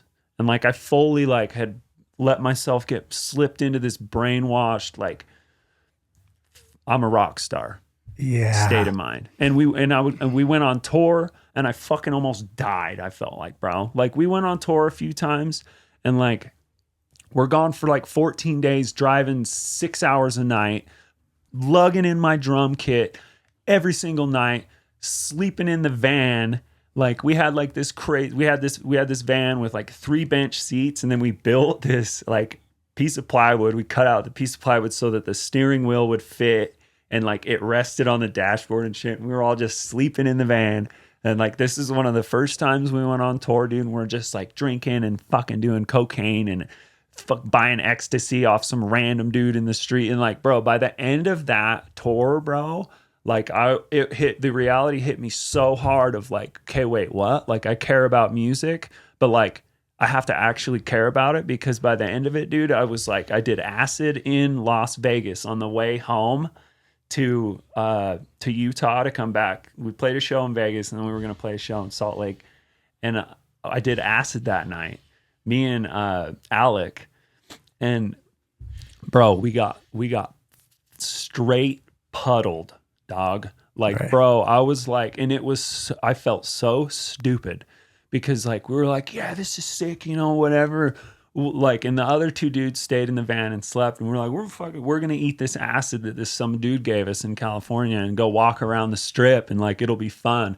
And like, bro, we take this acid, and we start walking around. There's fucking nobody there. There's a dude blowing pornography down the sidewalk with a leaf blower. Yeah. And I'm on acid, and I'm like, dude, what? Where's the disconnect here in my head of what I thought this experience was going to be and what's really going on around me? Like, I'm in a full-on concrete jungle of hell. Like, Vegas is like Earth's version of hell, America's version of hell, you know, like the amount of like evil spirits floating around in that place and shit, dude. And we got floored so hard. We ended up just sitting on the sidewalk for like 6 hours, just like, fuck, dude. And then like we went back to the van, and there's construction going on in the parking garage, just cones everywhere, fucking people jackhammering shit at 6 a.m, and we've got a trailer and a van, and we're burnt, dude. And I was like probably the best at moving a trailer around, and so like they were like, bro, you have to get us out of here. So I'm on acid, fucking backing this trailer out of like this stall, trying to weasel our way. We got to get the hell out of Vegas. And so then we like hit the road. I get off the steering wheel and fucking sit back, dude. And I'm like looking at my body, and like I take my shoes off, bro. And I like hadn't showered for like 2 weeks, sweating my balls off, playing drums as hard as I can for like 2 weeks, bro. And I literally I was like, dude, I can't do this. And that was one of the major moments where like my passion for music and like this stupid idea of being a rock star, like whatever this insane experience that I had in my head had built up to the reality of what I was trying to accomplish just collided, bro. And I was like, dude, I'm like, I can't do this. And I just like, I sat and just talked to my best friends that were my bandmates, you know? And like, I was like, dude, I have to get sober. And this was 2 years before I finally got sober too. Maybe 3, dude. It took a while, but yeah, but it was a big experience. It was a huge suffering experience. Suffering, dude. And then after that, we went on tour a few more times, and like took care of ourselves, got hotels, slept in them, bro. We fucking made money. Yeah, I fucking was selling music because I was like I was like barely drinking. Like I would like drink like a couple beers, but I wasn't like doing drugs, bro. Like the first time it was just a shit show, but like I like cared, and we like took care of ourselves, and it was like 10 times more productive. And I was like, oh man, yeah, like fuck. Just learning experiences, man. Learning experiences that drugs had like given me, and how quickly you can think you're special doing shit like that. Oh yeah. Think you're different. Well, and because you probably heard the narratives too, all growing up, about that's how you become a rock star. Yeah, exactly. You drive in the van, you do drugs, you do, you know, so you're like, so you've kind of got that in your head, like this is the way. Yeah. But if you look at all the musicians today, going back to music, because I love music, but like even like, you know, going back to Eminem, bro, I mean, anybody who's successful today is sober. They are, bro. And the ones that can keep it going. Yeah. You're like Eminem. I mean, yeah. You know, I heard something about his routine is he gets into the studio at 9 a.m. Yeah. works. No matter what he's working on, when it hits 5, he's done and leaves. Yeah. So he broke it up to just a 9 to 5. That's sick. No matter what, he's working from 9 to 5, you know. But then it also talked about, so that's work with other artists and him, if he's creating an album or whatever. Uh-huh. But then a lot of his creative process too was when he went home for himself to write. Yeah. So there's still work, but it's organized work. It's not just like, oh, I'll be home whenever. It's like, it goes back to that balance that we were talking about earlier. Yeah, for sure. But any artist that you see now, Jelly Roll, I mean, even MGK, he got sober. I think Morgan Wallen is wrestling with alcohol. It seems like he's wrestling. You don't know who that is. Yeah, I recognize the name that you said from earlier. Yeah, it's funny. You don't know who he is. Yeah, I kind of live under a rock musically, bro. All I listen to at work is old country. Yeah. Yeah. I've been doing the 90s, bro. But this was a good conversation. Yeah. Like, I mean, we've been going for a minute. Yeah. I don't want to. Yeah, we'll call it. I got to go down there and say what's up. Yeah. But, yeah, I love you, bro. Dude, this I love fun. you too, I needed bro. to do this Yeah. today. Yeah, like, it was I think sick, it helped me because I was dark yesterday. Yeah. Super And sick. why does it could just be for us. Yeah, for sure. You know, like, and people who want to listen, and there's just no pressure. I don't care how many views. Yeah. You know, I think sure. people will listen. Yeah. I'm not worried about it. I mean, you know, I think that if you've got a good message, then there's no more value to how many people the good message gets to than just that the good message gets to somebody, even if it's just us two. You know what I mean? Like, have a good conversation and, you know, just